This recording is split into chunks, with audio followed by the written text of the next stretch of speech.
Boa noite, meus queridos irmãos e irmãs, graça e paz. Nessa quinta-feira temos mais um encontro de devocional. Hoje estaremos estudando o livro de Eclesiastes no capítulo 9.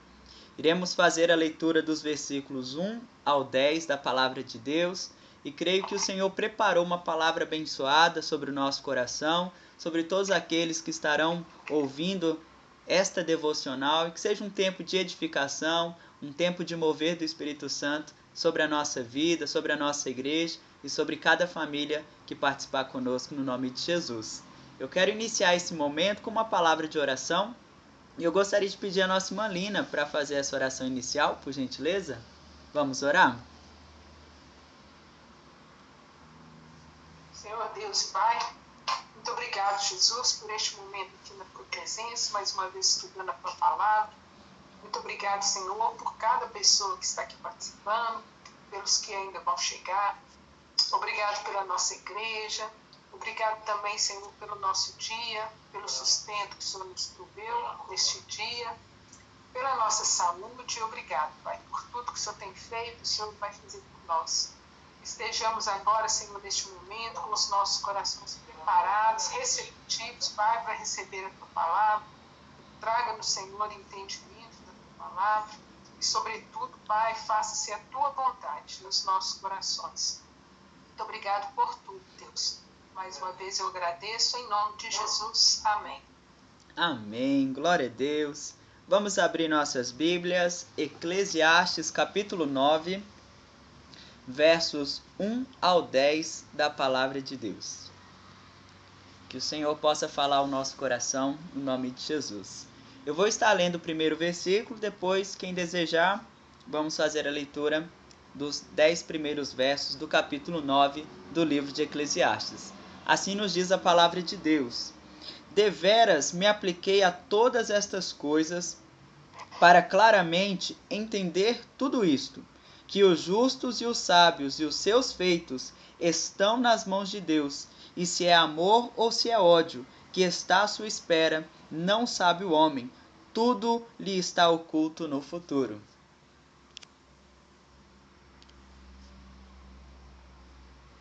Tudo acontece igualmente com todos. O mesmo acontece com o justo e com o ímpio, com o bom e com o mal, com o puro e com o impuro, com o que oferece sacrifícios e o que não oferece, com o bom e com o pecador, tanto com o que faz juramentos, quanto com aquele que tem medo de fazer. Este é o mal que há em tudo quanto se faz debaixo do sol. A todos sucede o mesmo. Também o coração dos homens está cheio de maldade. Nele há desvarios enquanto vive, depois rumo aos mortos.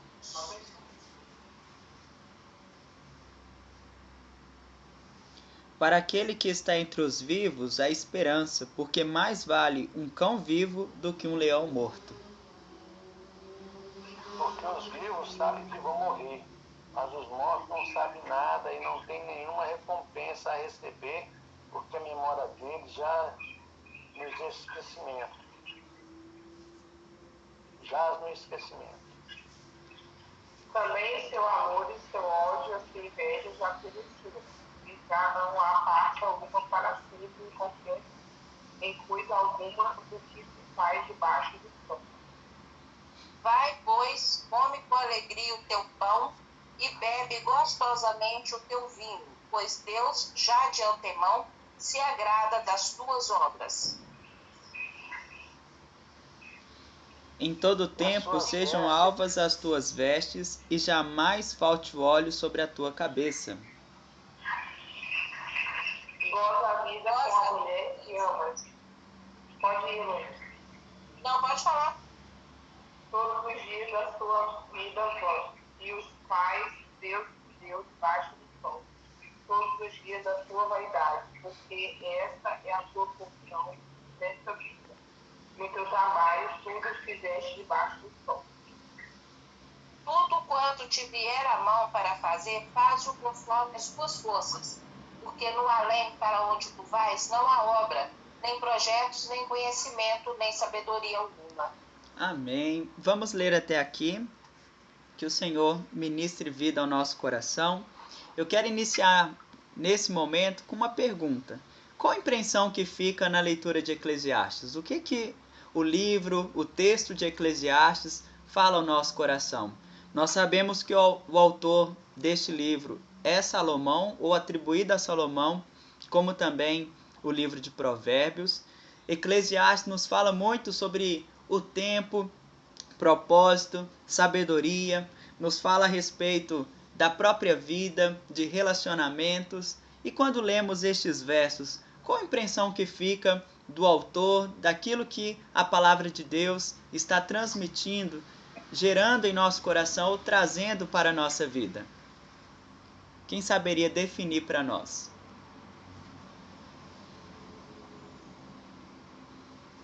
Pastor, eu vejo assim que o que o livro de Eclesiastes está falando, que Salomão está falando, né? Ele está falando da sua vida, daquilo que ele experimentou. Uhum. E por coincidência, é o que nós estamos vivendo, né? Essa pandemia, ela nos deu, né, uma lição de vida com relação a tudo aquilo que a gente tem vaidade, né? Questão de trabalho, de dinheiro, de adquirir bens. A gente viu que a morte não escolheu ninguém, né? Nem preto, nem branco, nem rico, nem pobre. Ela veio para todos. Então, Salomão nos deu um grande ensinamento, né? E a própria vida está nos ensinando. Não adianta ter dinheiro no bolso, ter casa bonita. Se a morte vem, ela vem para todo mundo, né? Então, o que a gente pode fazer é viver em comunhão e partilhar, né, a alegria da vida com todo mundo. Acho que o texto está falando bem isso. Assim, um livro de Eclesiastes, no meu entendimento, né? É Sim. Viver a vida bem vivida. Amém, excelente. Quem mais gostaria de compartilhar a sua visão, a impressão que traz ao seu coração na leitura? Eu vejo principalmente esse texto, essa parte, né? Como isso mesmo que o pastor Reginaldo falou, que Deus dá igualmente, todo mundo tem os mesmos direitos, os mesmos deveres, está todo mundo igual, mesmo patamar. O que faz a diferença são as nossas atitudes, né? Que vão mudar isso tudo, mas que tudo está aí para ser igualmente. É mais ou tem mais que o outro. E eu creio que essa impressão fica muito presente na própria leitura do primeiro verso dessa noite, quando nos diz: deveras me apliquei a todas estas coisas para claramente entender tudo isto, que os justos e os sábios e os seus feitos estão nas mãos de Deus. Se é amor, se é ódio, que está à sua espera, não sabe o homem, tudo lhe está oculto no futuro. O capítulo 9 inicia falando sobre aplicar o conhecimento para entender todas as coisas. Mas apesar de Salomão, ou autor de Eclesiastes, aplicar a sua sabedoria para entender todas as coisas a respeito da própria vida, o verso 1 finaliza falando que o homem, ou a humanidade, o ser humano, não conhece o seu futuro, não tem o controle também sobre o amanhã. Logo, como já conversamos algumas vezes aqui nas devocionais, neste livro e também em Provérbios, que nos fala sobre a sabedoria, existem aspectos da nossa vida que podemos controlar, podemos dominar, podemos ter toda a autonomia de determinar muitas situações em nossas vidas, as tomadas de decisão e escolha. Um exemplo, eu posso escolher comer uma comida mais saudável ou menos saudável hoje. Posso beber mais água ou menos água. Eu tenho esse controle nesse primeiro momento. Mas com respeito ao dia de amanhã, isto já não sabemos o que acontecerá ou como será.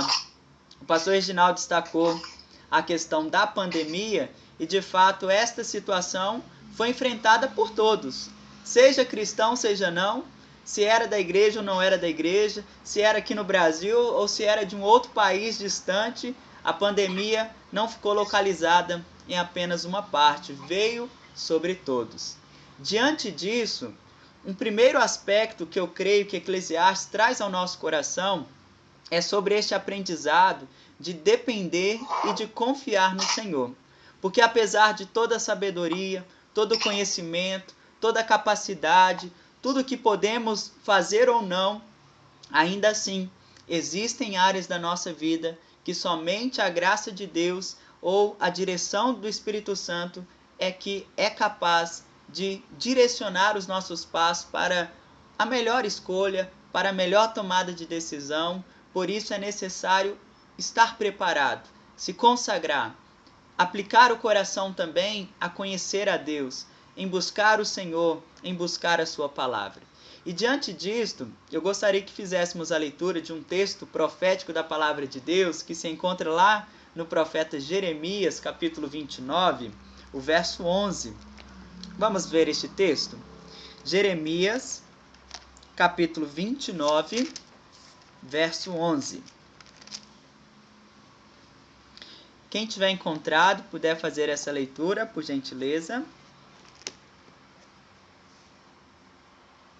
Jeremias 29, verso 11. Eu é que sei que pensamentos tenho a vosso respeito, diz o Senhor. Pensamentos de paz e não de mal, para vos dar o fim que desejais. Em outra versão irá dizer para vos dar o fim ou o futuro que desejo, um futuro de paz, um futuro de esperança. Logo, se não temos o controle do amanhã, aquilo que foge à nossa capacidade de fazer, de resolver, é necessário a fé, é necessária a confiança neste Deus que tem sobre nós pensamentos de paz e não de mal, para nos dar o fim ou um futuro que desejamos, um amanhã abençoado. Porque Eclesiastes 9, o verso 1, novamente, nos fala que os justos, os sábios, todos os seus feitos estão diante de Deus. Mas apesar de serem sábios, de serem justos, não sabem o que o espera no amanhã ou no futuro. Se é amor ou se é ódio. Se é um dia de paz ou se será um dia de dificuldades, de lutas, de desafio. A realidade da vida cristã não é uma vida sem problemas, não é uma vida sem desafios, não é uma vida sem situações de perseverança. Pelo contrário, olhando na história bíblica dos homens e mulheres de Deus, muitas vezes, seja os apóstolos, os discípulos, o próprio Senhor Jesus, o nosso mestre e exemplo maior, todos eles em um determinado momento das suas vidas, da sua caminhada de fé, tiveram seus desafios, tiveram um amanhã que foi difícil, que não sabiam o que esperar, se seria o amor ou se seria o ódio, se seria a bênção ou se seria uma grande tribulação. Mas diante disto, a palavra nos chama a fé, a crer, a confiar, sabendo que os pensamentos de Deus a nosso respeito, ou os planos, os propósitos de Deus sobre a nossa vida, são de paz e não de mal, para nos dar o fim que tanto desejamos. E é diante disto que o verso 2 segue nos falando. Tudo sucede igualmente a todos. O mesmo sucede ao justo e ao perverso, ao bom, ao puro e ao impuro, tanto ao que sacrifica como ao que não sacrifica, ao bom como ao pecador, ao que jura como ao que teme o juramento. E lá em Mateus 5, verso 43 e 45, Jesus também fala sobre isto. Resgata, de certa forma, o entendimento de Eclesiastes, quando nos fala que o sol nascerá para todos. Vamos ver este texto? Mateus, Evangelho de Mateus, capítulo 5, do verso 43 ao 45. Quem puder fazer a leitura, por gentileza. Mateus 5, 43 ao 45. Pode ler? Pode, por favor. Ouviste o que foi dito: amarás ao teu próximo e odiarás o teu inimigo. Eu, porém, vos digo: amai os vossos inimigos e orai pelos que vos perseguem, para que vos torneis filhos do vosso Deus, vosso Pai Celeste.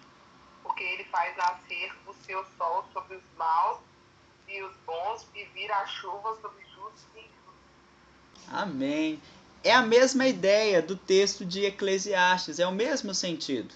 O sol, a chuva, nasce e cai sobre bons e maus. Seja sobre aqui, como Eclesiastes está dizendo, o justo ou o perverso, o puro ou o impuro, o que sacrifica ou o que não sacrifica, o que jura ou aquele que teme o juramento.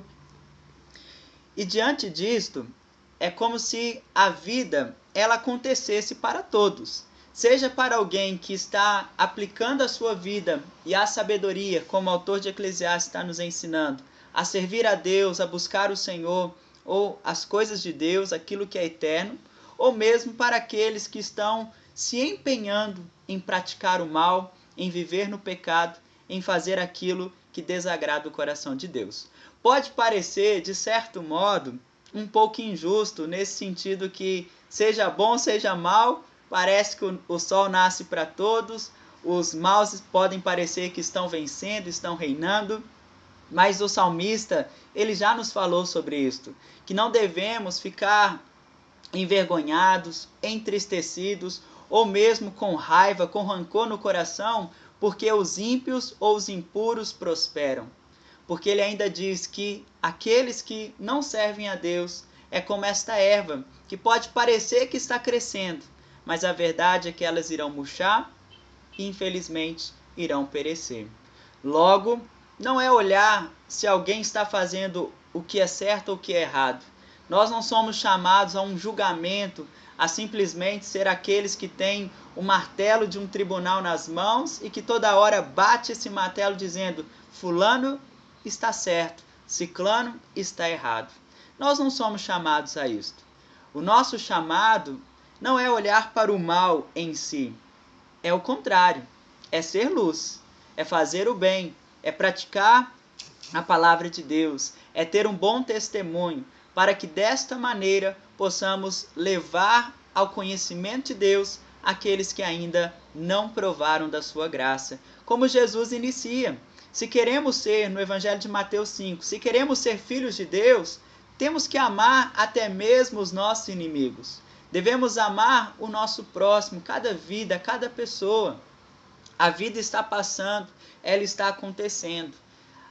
A diferença é que para uns, quando acorda pela manhã, a vida parece que não tem sentido, não tem cor, não tem brilho, não tem razão alguma.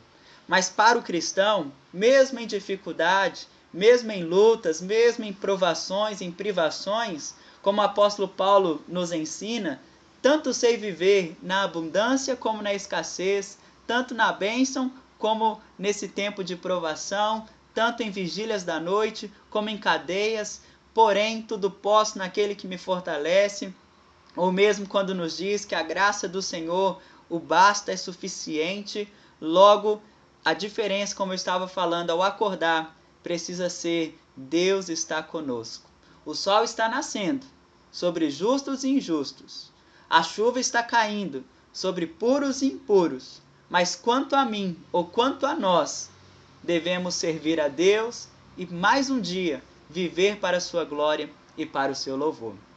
Meu pai gosta de brincar que às vezes um bandido não tem nem dor de dente. Não sei quem já ouviu essa expressão. Parece que tudo dá certo, a pessoa faz uma coisa errada e parece que dá certo. Já uma pessoa que está buscando servir a Deus, está tentando, se esforçando, buscando melhorar a cada dia, é como se a vida fosse cada vez mais dificultosa para esta pessoa, com mais luta, com mais desafios. Mas, sobretudo, ao final, nós vamos perceber que a palavra nos ensina que é melhor ser rico para com Deus, conhecer o Senhor, buscar as coisas de Deus, aquilo que é eterno e não passageiro, do que simplesmente o que esta vida tem ou pode nos oferecer. Muitas vezes uma pessoa, aos nossos olhos, se contarmos bens, se contarmos o dinheiro na conta bancária, podemos pensar assim: aquela pessoa é bem-sucedida, já venceu na vida. Mas se não tem o Senhor, se Jesus não está no coração, não há razão, não há propósito. Podemos acumular tantas coisas, tantos bens. No entanto, a maior riqueza para as nossas vidas é a graça de Deus. Por isso, sem o Senhor, há esse grande vazio no coração. Há essa necessidade de conhecer o Senhor. Quantas vezes uma pessoa pode ser rica, milionária, tem tudo, pode fazer o que desejar fazer porque tem dinheiro e pode comprar. Mas a alegria, a paz, a presença de Deus não é o dinheiro, não é coisas terrenas e passageiras que nos concede esta alegria de servir ao Senhor.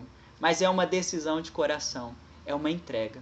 Então, mesmo se estamos enfrentando, seja um dia de luta, um dia de dificuldade, que possamos crer, o Senhor está conosco.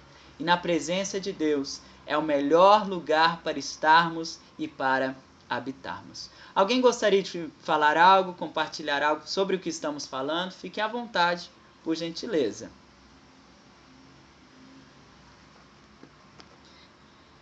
Vamos ver então o verso 3 também, o que nos diz: este é o mal que há em tudo, quanto se faz debaixo do sol. A todos sucede o mesmo, também o coração dos homens está cheio de maldade. Nele há desvários enquanto vivem, depois rumo aos mortos. Verso 4. Para aquele que está entre os vivos, há esperança, porque mais vale um cão vivo do que um leão morto. O autor de Eclesiastes nos mostra que do coração procedem todas as coisas, e até mesmo a própria maldade, o próprio pecado.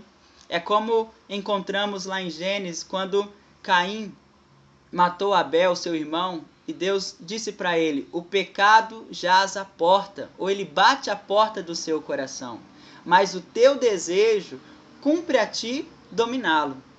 Logo, muitas situações em nossa vida, seja até mesmo de pecado, que podem nos separar do propósito de Deus, do favor de Deus, começa com desejos no coração.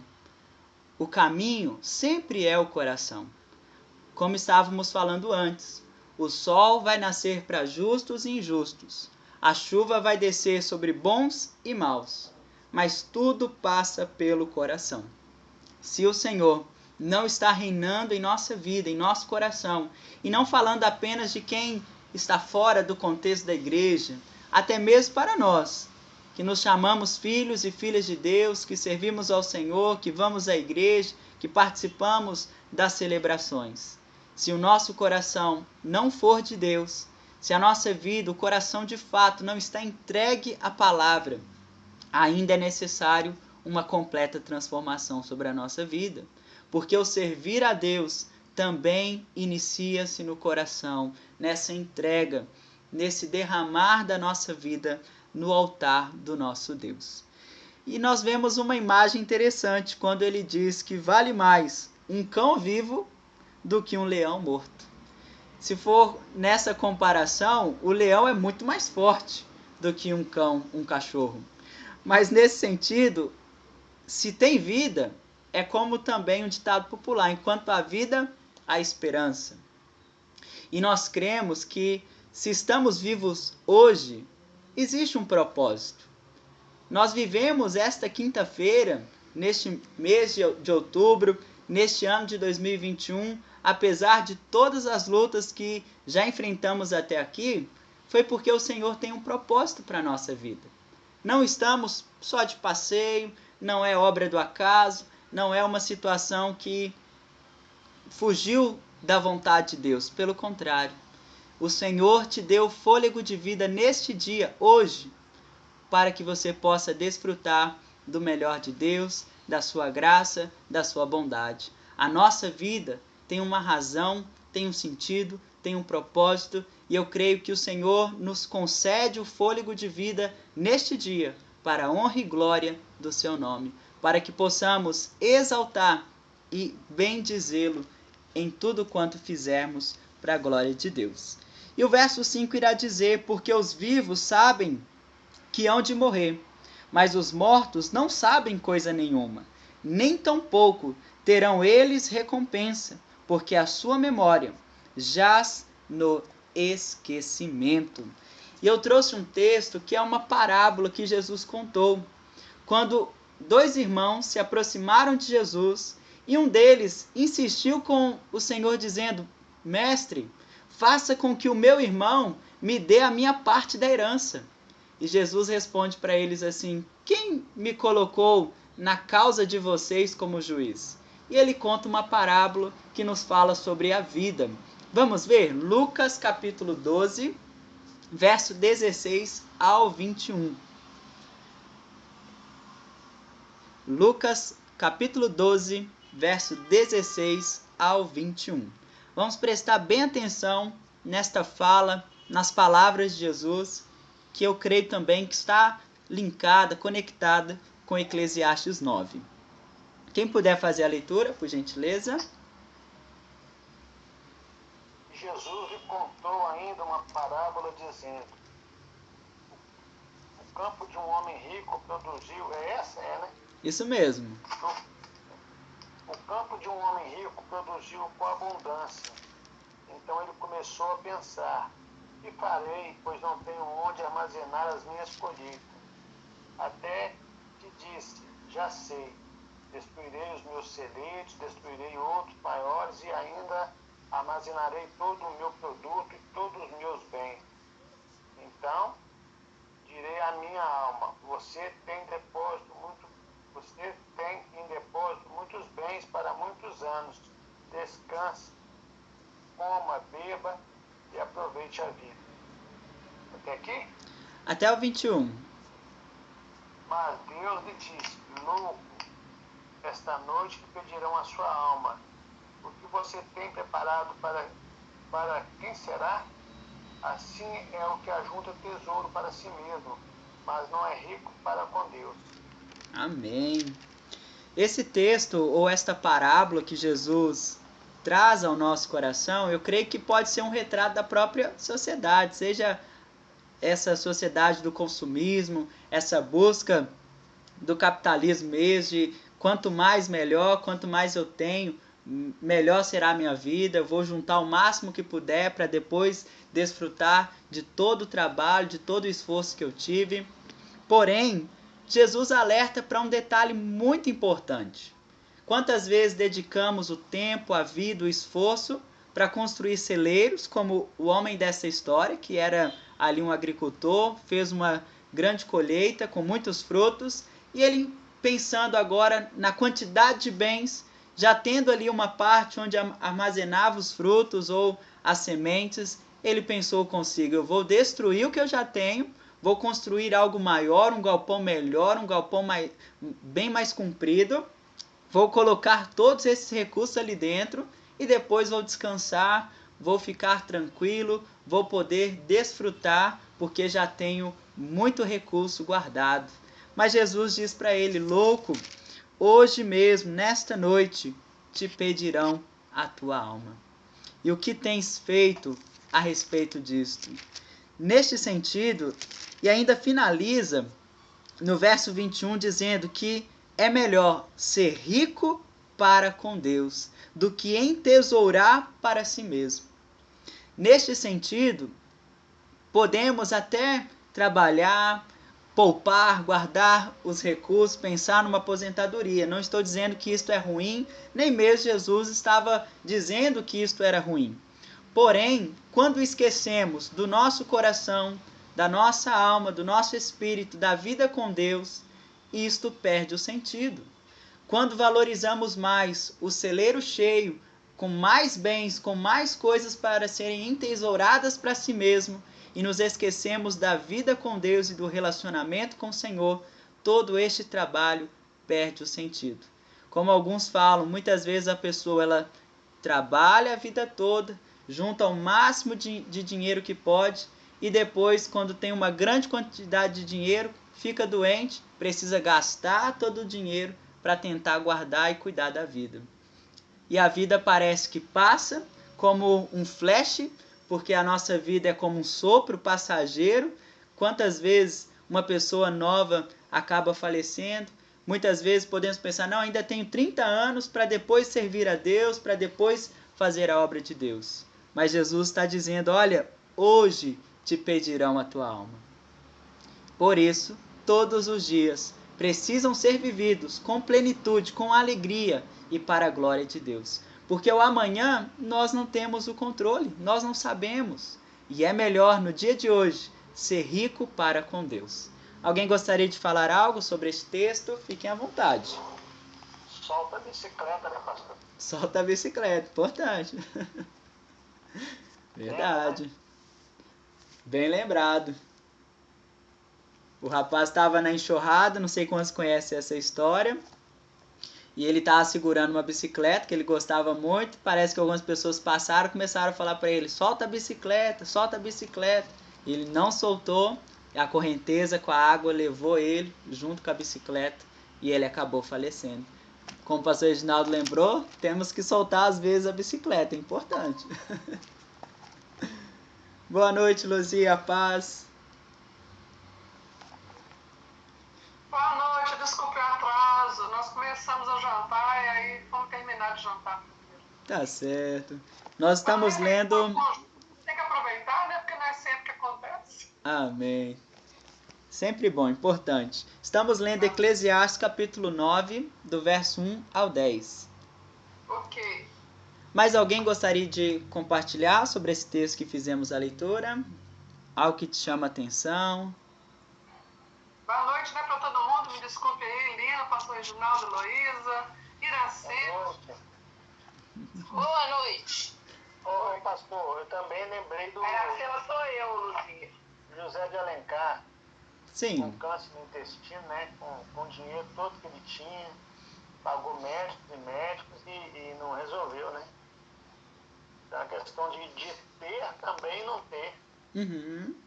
E dentro disso que o pastor Reginaldo também está falando, o que seria esta expressão que Jesus nos ensinou? Rico para com Deus. Como você entende isto? O que seria ser rico para com Deus?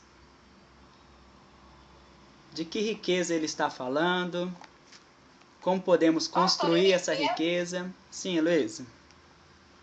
Eu entendo que é a pessoa que tem comunhão com Deus, que está em comunhão com Deus.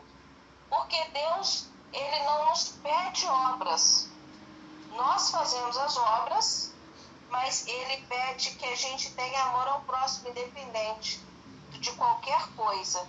Então eu acho que é a comunhão que temos com Deus. Porque às vezes a pessoa tem inúmeras obras, mas o coração é fechado. Ele não tem amor. Então de que adianta as obras? Com relação a juntar tesouro no céu, que o pastor está falando, a nossa riqueza com Deus, o pessoal está abrindo mão desse tesouro do céu. Para poder juntar tesouro na terra, né? Quando nós falamos em aceitar, né, as coisas do mundo e abrir mão das coisas de Deus com relação àquilo que diz a palavra, e a palavra, a Bíblia, né, a palavra de Deus é a verdade que liberta, nós não estamos muito longe disso que está falando aqui não, pastor.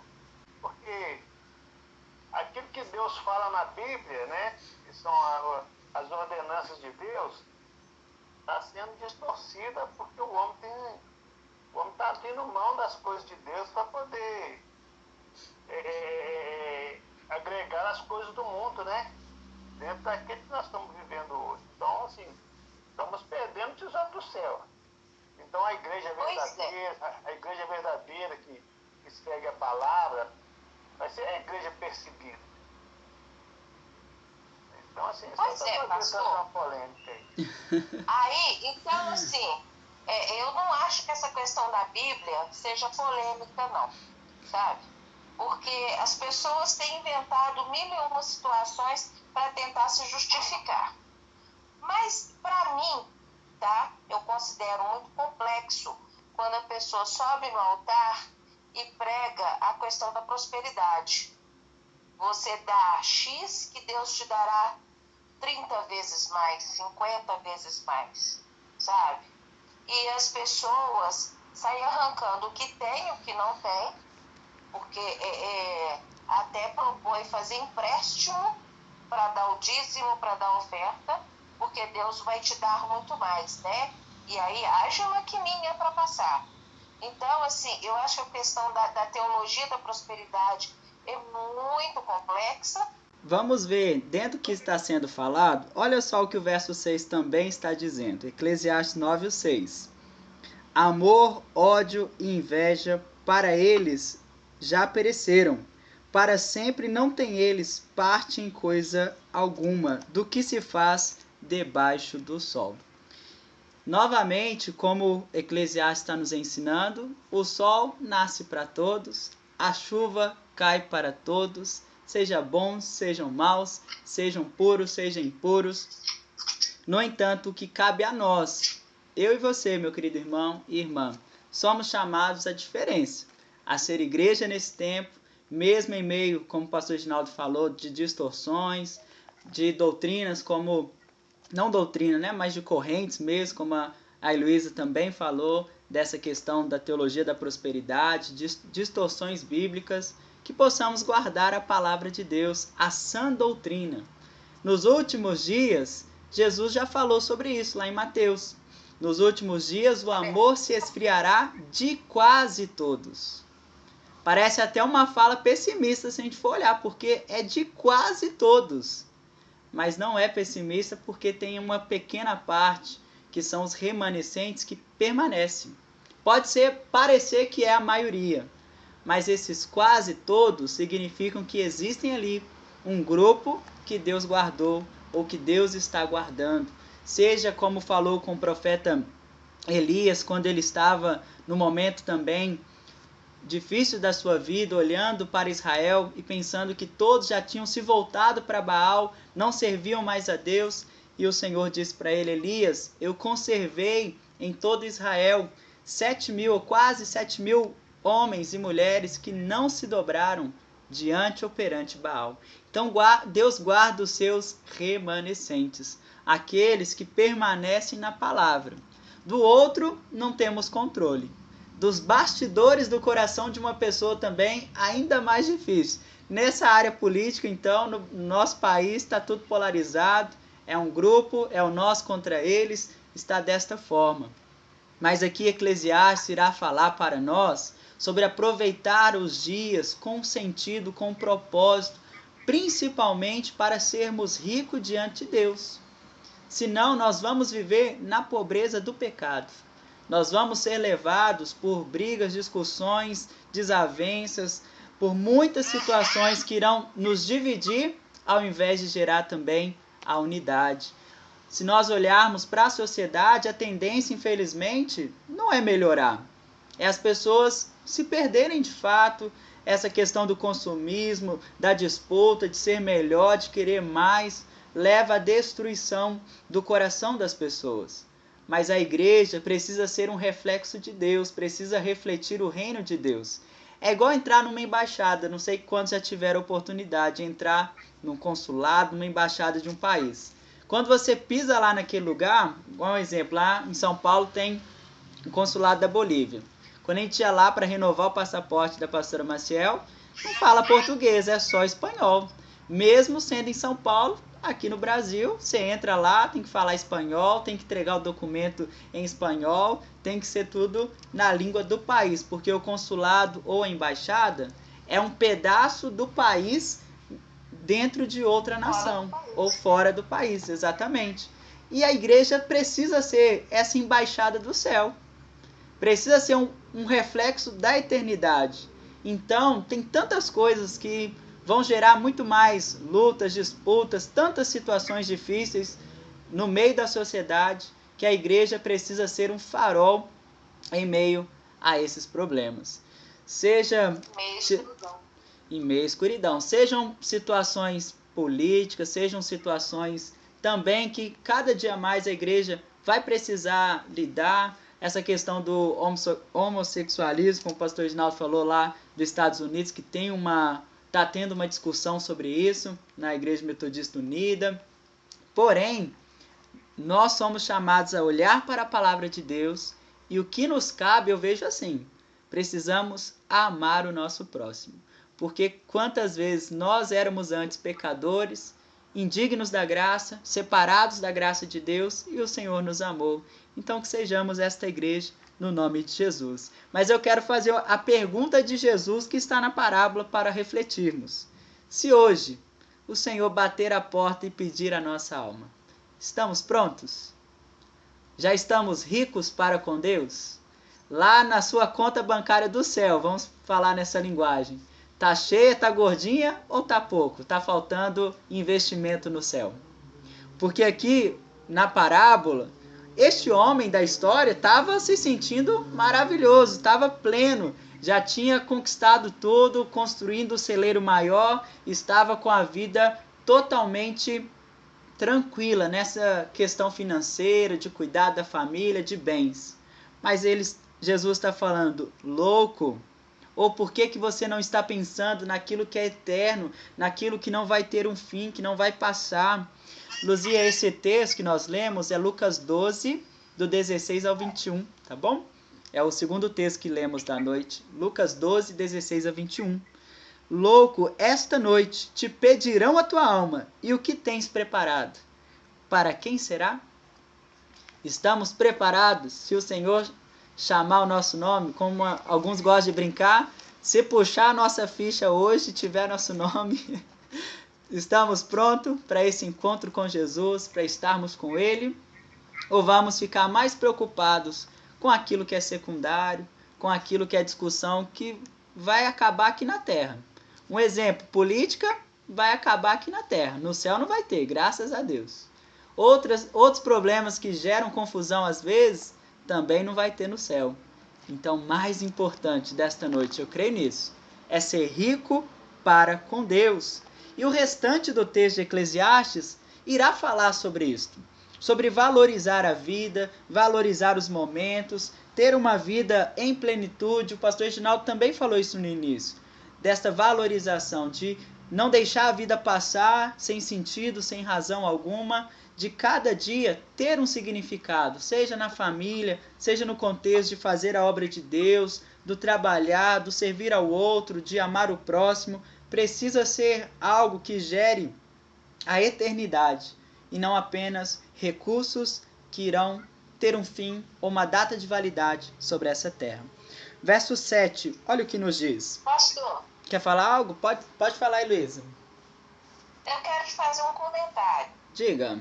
Quando você fala isso, na hora eu fiquei imaginando na minha tia que faleceu. Porque ela sabia que a única certeza que ela tinha é que os órgãos dela estavam morrendo, né? Sim. Que ela poderia partir a qualquer momento. Só que ela continuava lúcida, ouvindo tudo que conversávamos com ela, qualquer pessoa que chegava.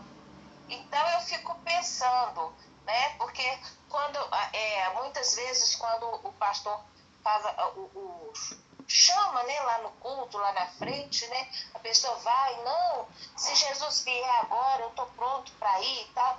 Mas no momento que ele sabe que vai morrer, ele fica com o coração na mão, né? Porque e depois da morte, o que virá? Né? Uhum. Então, assim, o medo das pessoas do que virá, o que será pós a morte, né? Sim. Nesse momento, porque em sã, não sei se seria a palavra sã consciência, mas se você perguntar, você está disposto a morrer por Cristo? A pessoa vai falar sim. Você pode morrer agora? Ela fala não. Vai morrer agora? Não. Quero viver. Você não está disposto a morrer por Cristo?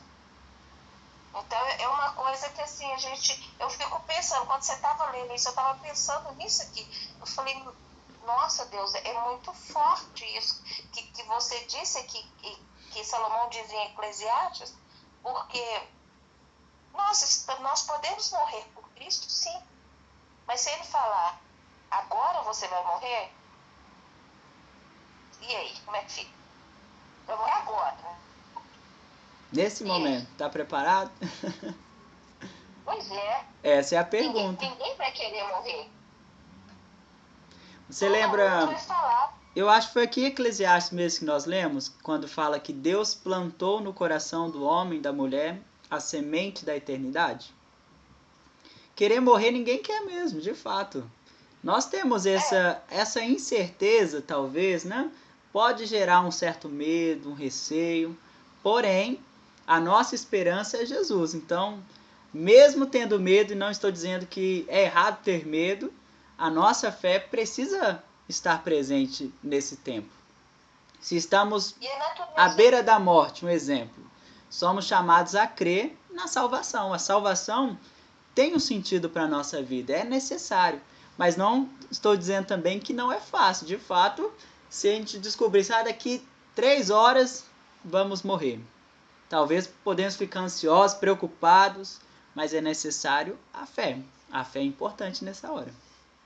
Outro dia eu recebi uma pergunta, assim, mãe, a gente vai morrer, não vai? Vai. E depois que morrer? Eu falei, não, Jesus voltará, vamos ressuscitar. Ah, tá, mas até lá, o que eu vou ficar fazendo? Essa é boa, né? Aí eu falei assim aqui, pergunta para o pastor Aloy e pastor Reginaldo, eles vão saber te explicar, eu não sei não. E não vou saber mesmo, ué. O que eu vou explicar? Me ajuda aí. Se vai ficar esperando, se não vai. Ajuda aí.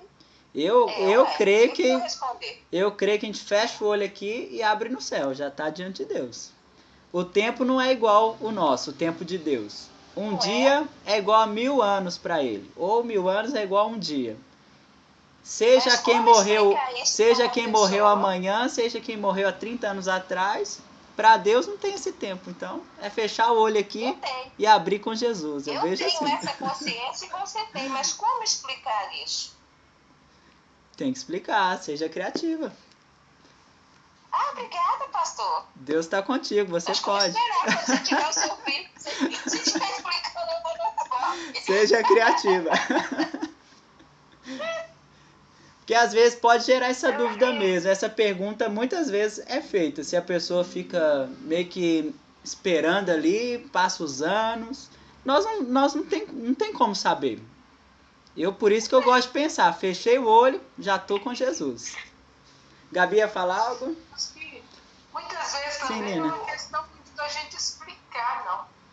Verdade. Coisas que não são explicáveis, né? Sim. São naturalmente acontecem. Muitas vezes o falar, eu não sei, é a melhor resposta, né? Eu não sei. Sim. Vamos esperar, vamos ver, eu não sei. Verdade. Mas...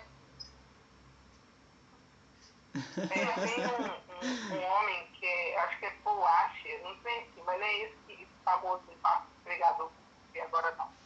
Ele estava no Titanic e tem um livro dele que ele fala que a morte é a porta de entrada para a vida eterna. Então, eu creio que uma das explicações, ou seja, que a Lila falou sobre, e o que a resposta também que a Heloísa gostaria, do não sei, né? A gente também não sabe tudo, mas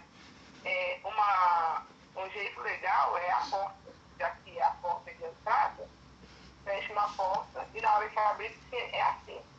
Abre a porta e quando você passar por isso você vai ver que lá é outra realidade.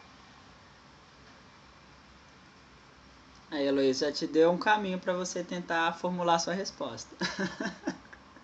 Obrigada. Formular a resposta é o mais difícil. Mas uma coisa é certa, temos que crer na eternidade. O medo da morte não pode ser mais forte do que a certeza de uma vida com Deus. E isso é muito importante para a nossa vida. Uma vez, até a gente está falando até de outros assuntos agora, né? Mas uma vez eu tive um professor lá na faculdade, ele chamava Rui, o nome dele é Rui de Souza Jos Greenberg. Ele foi o nome da nossa turma, que a nossa turma chama Rui de Souza. Mas ele fazia uma aula bem interessante quando ele falava sobre o Apocalipse, sobre essa vida após a morte mesmo, da ressurreição. E algo que ele falou que marcou muito a minha vida, eu guardei, que ele dizia assim, tem um texto, depois eu posso trazer, na verdade vou fazer uma escola dominical sobre esse tema depois, que diz assim, que Jesus, ele é o início, ou ele é a primazia do que nós seremos, daquilo que um dia seremos. E o interessante é que ele resgatava o texto lá de João, quando Maria Madalena está diante do sepulcro chorando, e Jesus aparece para ela. Primeiro ela confunde ele com o jardineiro, e depois ele diz assim, a chama pelo nome, Maria. não chores, ou Maria mesmo. E ela diz assim, mestre, Rabone. E ele dizia, o Rui, nosso professor, falava assim, percebam que Maria Madalena conheceu Jesus e sabia que era Jesus. Então os traços da própria humanidade de Jesus ainda estavam presentes. Não era uma pessoa ali desconhecida, alguém que ela não sabia quem era. E ela não conheceu Jesus somente pela voz, porque ele a chamou pelo nome. Ela ainda conseguia perceber que era Jesus nesse aspecto físico mesmo. Porque Jesus se revestiu de humanidade, se tornou ser humano, passou pela morte. Ao terceiro dia, naquele domingo de Páscoa, ele ressuscitou e ele apareceu ressurreto. Quando ele estava agora ressuscitado, Maria Madalena ainda conseguia perceber que era Jesus. Então ele teve essa transformação. Então ele é a primazia do que um dia nós seremos. Por isso que os traços de Jesus ainda permaneceram. E ele nos ensinou assim, esta é a certeza da eternidade. Nós temos esse corpo, estamos aqui hoje, um dia vamos passar pela morte, é o último inimigo a ser vencido, mas ele já foi vencido na cruz, e da mesma maneira como Jesus foi transformado e glorificado, nós seremos. O apóstolo Paulo fala sobre isso, que nós olhamos hoje como por um espelho, não sabemos ao certo como é toda a glória de Deus, mas um dia, aquilo que era ainda só como um espelho, nós olharemos para ele face a face e nos tornaremos como ele é. O corrupto se revestirá do incorruptível. Aquilo que é passageiro se revestirá da eternidade. Então o cristão precisa ter muito claro no coração. Nós vivemos alguns anos nesta vida. Alguns vão viver mais, outros menos. Mas não é isso que define a nossa história. Porque existe uma eternidade guardada, reservada para as nossas vidas. Então, que possamos crer nisso. E sempre que vier algum medo, até medo da morte, vamos olhar lá para João, quando Jesus ressuscita e está ali glorificado, porque como Jesus foi e é agora, nós um dia seremos e será maravilhoso. Então, mesmo que possa parecer difícil, possa parecer complicado, creia, confie, maior que a morte é a vida eterna que Deus tem para a sua vida. Amém. Heloísa, Oi. a pergunta sua aí é essa. A minha aqui é assim. Se chegar no céu, tá tudo bem, tá tudo na paz, é tudo muito tranquilo, vai ser muito chato lá no céu. Aqui não vai fazer mal. Fala daqui também, né, Isabel, falando comigo. Não, mas no céu vai ser muito chato e não vai ter nada, tá tudo bem, tudo na paz, fazendo o que lá? Não sei, filho, vamos torcer para ir para lá. Vamos fazer tudo para ir para lá para a gente ver como é que vai ser. Em cima da nuvem ainda. Pastor. Tocar em cima da nuvem. Lembrando Um pouquinho de adrenalina. Lembrando que ora a Bíblia fala que a igreja irá subir, ora fala que o céu vai descer. Nem isso sabemos ainda. Como será esse céu? Se é a terra transformada, completamente mudada, ou se nós vamos realmente subir, como o apóstolo Paulo, ao terceiro céu. Como será, não sabemos, mas eu acho que será muito bom, excelente. Luzia? Não sabe se é literal ou não, né? Sim. Alô? Essa questão do literal é complicado. Aqui, eu estou vendo ali na palavra, baseado em tudo que eu ouvi, eu não consegui ler o texto, porque eu não consigo ler concentrando enquanto a gente conversa. Sim. Eu estou mais tentando me ater aos fatos pelas trocas aqui de experiências, né? Aí eu comecei a pensar assim, se a política em si, política seca, né? Se a política é uma coisa que pode dividir a igreja que somos nós, tem que deixar a política do lado de fora. Né? Se ela agrega, se ela segrega, se ela provoca conflito de alguma forma, que ela fique de fora. Cada um com os seus conceitos. Mas dentro da igreja, né, a visão tem que ser outra. A gente vê que Deus ama o ser humano, ele ama os seus filhos, ele ama o não pecador, ele ama o pecador, porque ele abomina o pecado. Sim. Então, se nós, enquanto igreja, tivermos convicções políticas diferentes, que a gente deixe isso lá de fora da igreja. Porque quem buscar a igreja tem que ser acolhido, tem que ser amado, seja ele quem for. Seja homossexual, seja ele um criminoso, seja um pervertido, uma pervertida, seja quem for, né? Sim. A igreja é para acolher mesmo. Aí, voltando um pouquinho, é muito difícil a gente saber se a gente está preparado ou não para morrer, né? Pastor Alain, pastor Reginaldo, eles podem falar que eu estou pronto porque eu sei. Eu duvido. Eu duvido, a gente não tem noção do que a gente precisa conquistar no reino dos céus para poder, Sim. Né, para poder ter a garantia de estar lá, né? Exatamente. Então, eu acho que é muito difícil. E eu acho isso, enquanto a gente está nesse mundo aqui, passando por tudo que a gente está sujeito a passar, né? A gente realmente tem que questionar. Porque eu acho que o medo nos protege e, às vezes, nos impulsiona a fazer coisas. Da mesma forma, a incerteza de já ter conquistado o tesouro no céu nos impulsiona a gerar mais tesouros, né? De preferência no céu. Porque os da terra vão ficar todos aqui. Não vai ter muito jeito de levar nada, não. E me fez lembrar uma outra coisa, de um seriado, uma série do Netflix. Não sei se vocês assistiram, The Good Place. Eu assisti. Eu assisti. Engraçadinho. É bem ridículo, bem assim, fora de contexto, bem utópico, né? Mas ele fala uma coisa muito interessante. As pessoas morriam e elas achavam que elas tinham ido para um bom lugar. Sim. Mas quando a gente conhecia a história delas, cada uma tinha uma história mais estranha que a outra, né? Chegou um ponto que eles conseguiram colocar a vida em ordem, a vida pregressa, antes da morte, né? A vida deles lá. E eles conseguiam o direito de ficar num lugar maravilhoso. Só que chegava uma hora que eles não tinham mais o que fazer, o que a Lívia falou aí agora, né? Isso. Não tinha mais o que fazer. A menina aprendeu marcenaria, construiu a casa, aprendeu a cozinhar, fez tudo que queria. Eu falei, agora? Me resta o quê? Fiz as pazes com meus pais, fiz as pazes com a minha irmã, e agora? E tinha um momento que eles passavam por essa porta. Alguém comentou sobre uma porta aí, né? Acho que foi a Gabi, né? Eles passavam por uma coisa tipo um portal, né? E neste momento eles se tornavam um pão de luz.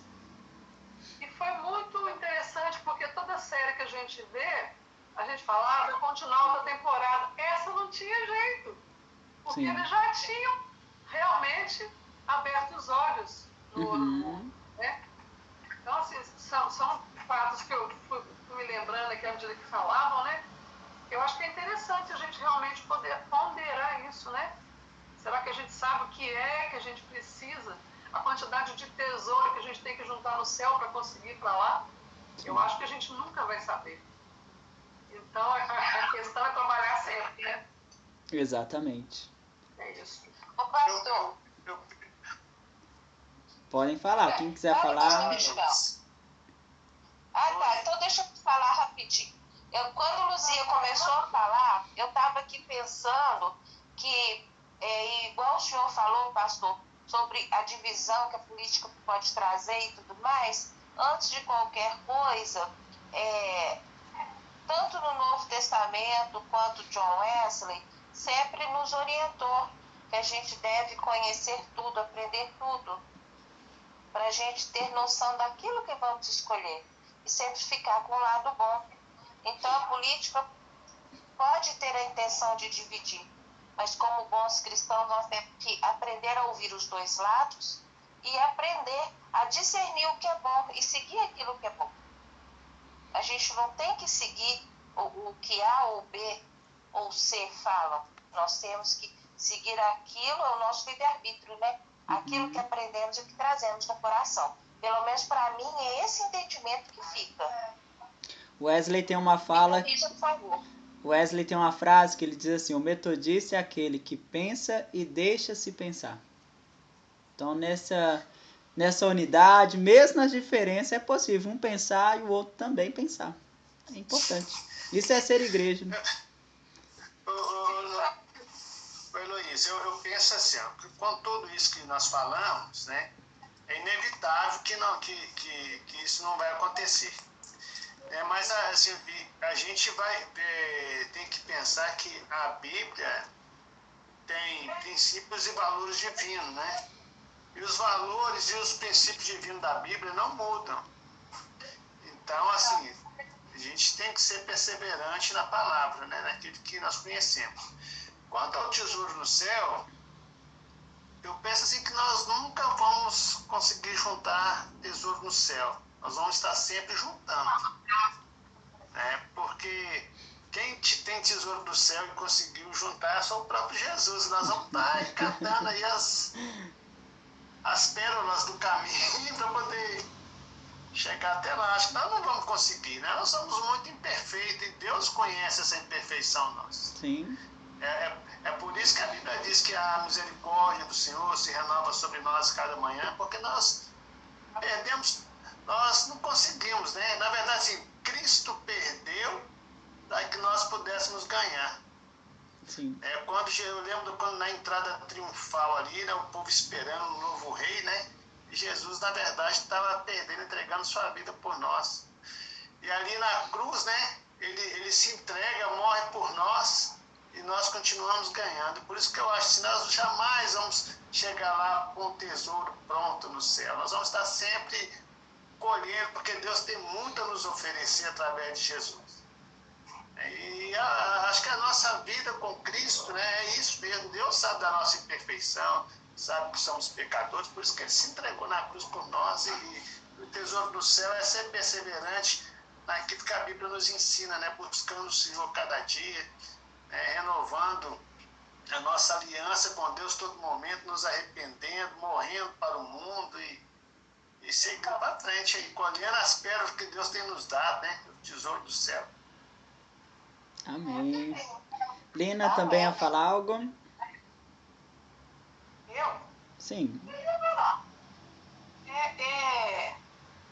Eu ia falar que, isso, eu não sei, acho que foi Luzia, pastor Reginaldo, ou Heloísa, eu acho que falou, essas coisas mesmo que a gente tem que pensar bem e saber escolher, né? Uhum. O caso é que muitas vezes cada um acha que eu escolhi o certo. Não, eu acho que eu escolhi esse aqui que está certo para você. Sim. Mas respondendo a pergunta do pastor que fala sobre o que é o rico, ser rico, né? Ser rico em Jesus, né? Que o senhor perguntou. Uhum. Eu acho que assim, de tudo muito é sabedoria, né? É ter a sabedoria. Pedir a Deus mesmo isso, sabedoria. Sim. Porque com a sabedoria a gente vai só se preocupar com as riquezas que interessam a Deus. Não tem nada a ver de material, não tem nada material. Nada do que a gente imagina assim de riqueza. E essas é que nós temos que preocupar. E eu estava me lembrando aqui hoje, né, pensando no culto de domingo, naquelas infantil, muita coisa ali, mas assim, quando eu fiz questão mesmo de pensar naquilo tudo, porque todo aquele texto, ele se refere a vários tipos de pessoas. Sim. E o texto mesmo em si falava das pessoas da igreja, né? Só as pessoas ali na igreja. Então, para não ficar preso muito ali só com as pessoas da igreja, eu falava em casa, na escola, em outros lugares. Mas eu fiz assim, eu queria muito ter falado sobre isso. Como é que fala? A gente sempre fala aqui, a gente conversa aqui, fala assim, as pessoas, não sei o que, as pessoas pensam, as pessoas, e a gente está sempre pensando nas pessoas. Então, assim, que tudo que a gente possa falar, assim, ver, e como eu falo, não é julgar, não, mas quando a gente começa a questionar, muitas vezes a gente pensa em si mesmo. Uhum. Eu acho que isso é uma riqueza. Você Sim. pensar em você, a sua atitude, o que você tem que fazer. Uma autorreflexão, né? Onde eu estou errando, porque muitas vezes a gente vê mesmo o outro, né? É muito fácil, né? E pensar na gente mesmo, aí sim, quando Deus chegar e perguntar, né? Essa noite eu te pedirei a alma, né? Aí que a gente vai pensar na gente. Então a gente tem que pensar antes, né? Exatamente. Mais ou menos isso. Amém. E ali tem muito de pessoas, assim, eu, por exemplo, se eu fosse eu me analisando ali, eu só aqueles ingredientes todos, um pouco de cada um daqueles ingredientes, né? Então, é isso. Amém. Eu queria ler também apenas o verso 10 para a gente poder finalizar. Olha só o que o versículo nos fala. Tudo quanto te vier à mão para fazer, fazei-o conforme as tuas forças, porque no além para onde tu vais, não há obra, nem projeto, nem conhecimento, nem sabedoria alguma. Que possamos aproveitar o hoje, a vida, o presente, para desfrutar dessa plenitude da graça de Deus sobre o nosso coração. A eternidade não é quando morremos e nos encontrarmos com Jesus. Já começou. Nós já estamos rumo à eternidade. A vida com Deus começa aqui. Então nós precisamos e já podemos viver o melhor de Deus sobre a nossa vida no nome de Jesus.